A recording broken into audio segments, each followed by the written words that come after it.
बलिदानी पगड़ी की गाथा बतलाने आई हूँ। बलिदानी पगड़ी की गाथा बतलाने आई हूँ। सिखों का गौरव में इतिहास सुनाने आई हूँ। सिखों के एहसान है इतने, कैसे कलम चलाऊंगी। सातों सागर स्याही कर दो, फिर भी लिख ना पाऊंगी, फिर भी लिख ना पाऊंगी। आदरणीय नीति के निर्णायक मंडल, अध्यापकगण, नवीन भारत की युवा दोस्तों एवं हरियाणा के पंचकुला की इस पावन धरा पर इस सभा में उपस्थित सभी को मेरा प्यार भरा सत श्री अकाल। श्री गुरु तेग बहादुर जी का जन्म 1 अप्रैल 1621 को पंजाब की धर्म नगरी अमृतसर की पावन धरा पर हुआ। पिता हरि गोविंद साहिब व माता नानकी के घर में हुआ। पिता हरि गोविंद का लाल माता नानकी का जाया, जग में प्रकाश को आया, जग में प्रकाश को आया। श्री गुरु तेग बहादुर जी के बचपन का नाम त्यागमल था। उन्होंने धर्म ग्रंथों के साथ साथ अस्त्रों व शास्त्रों की शिक्षा भी प्राप्त की। इसके अतिरिक्त मात्र 14 वर्ष की आयु में उन्होंने अपने पिता के साथ करतारपुर की युद्ध भूमि में जाकर अपनी वीरता का परचम लहराया। इस युद्ध में त्यागमल की वीरता से प्रभावित होकर उनके पिता ने उनका नाम त्यागमल से तेग बहादुर रख दिया, जो आगे चलकर सिखों के 9वें गुरु कहलाए। इतिहास के पन्ने वीरता की कहानियों से रंगे पड़े हैं। 1657 का एक पन्ना खोलते एक दृश्य का वर्णन करती हूँ। जब औरंगजेब का शासन था, हिंदुओं पर कहर बरप रहा था। केवल हिंदू ही नहीं, सिख, बौद्ध व अन्य धर्म के लोग भी उसके कहर से अछूते नहीं थे। हैवानियत बाल खोले कश्मीर की घाटियों में तांडव कर रही थी। हिंदुओं की आत्मा कांप रही थी, वह अनहोनी भाप रही थी।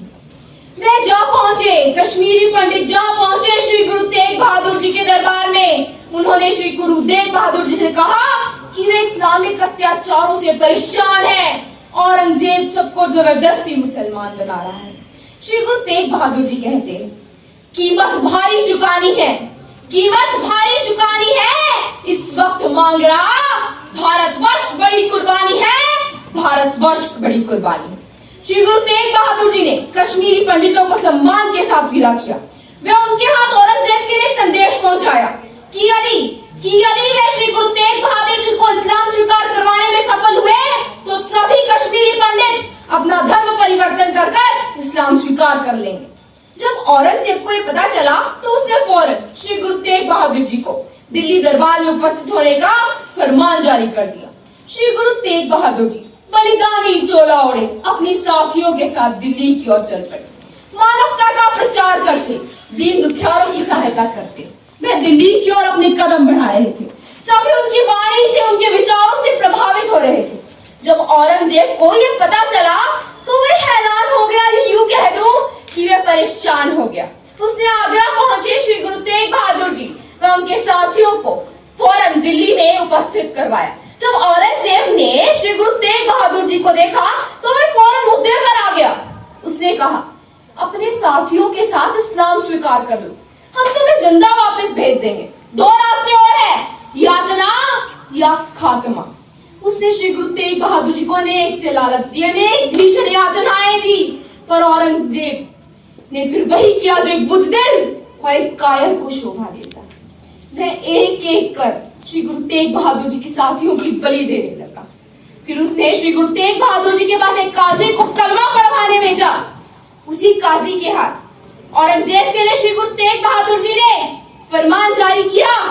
उसे बोला कि गीदड़ों के झुंड कभी सिंह के कदम नहीं हटा सकते। प्राण छोड़ दूंगा, धर्म नहीं छोड़ूंगा। धर्म हेत साका जी ने किया, धर्म हेत साका जी ने किया। शीश दिया पर सिरड़ ना दिया। श्री गुरु तेग बहादुर जी ने केवल धर्म परिवर्तन के लिए नहीं, अपितु पूर्ण समस्त मानवीय संस्कृति के खातिर बलिदान दिया। श्री गुरु तेग बहादुर जी बहादुरी का ऐसा इतिहास रचा गए। श्री गुरु तेग बहादुर जी बहादुरी का ऐसा इतिहास रचा गए। शीश दे अपना, तिलक हमारा बचा गए। श्री गुरु तेग बहादुर जी की वाणी से ही नहीं बल्कि उनके कर्मों से भी हमें अनुकरणीय उदाहरण मिलते हैं। ज्यादा समय ना लेते हुए अंत वाणी को विराम देती हूँ एवं आपसे इजाजत चाहती हूँ। मैं अब भी शीश झुकाती हूँ, मैं अब भी शीश झुकाती हूँ दिल्ली के उस गलियारे में, मैं अब भी शीश झुकाती हूँ दिल्ली के उस गलियारे में जहाँ गुरु का शीश गिरा था, शीशगंज गुरुद्वारे में, शीशगंज गुरुद्वारे में।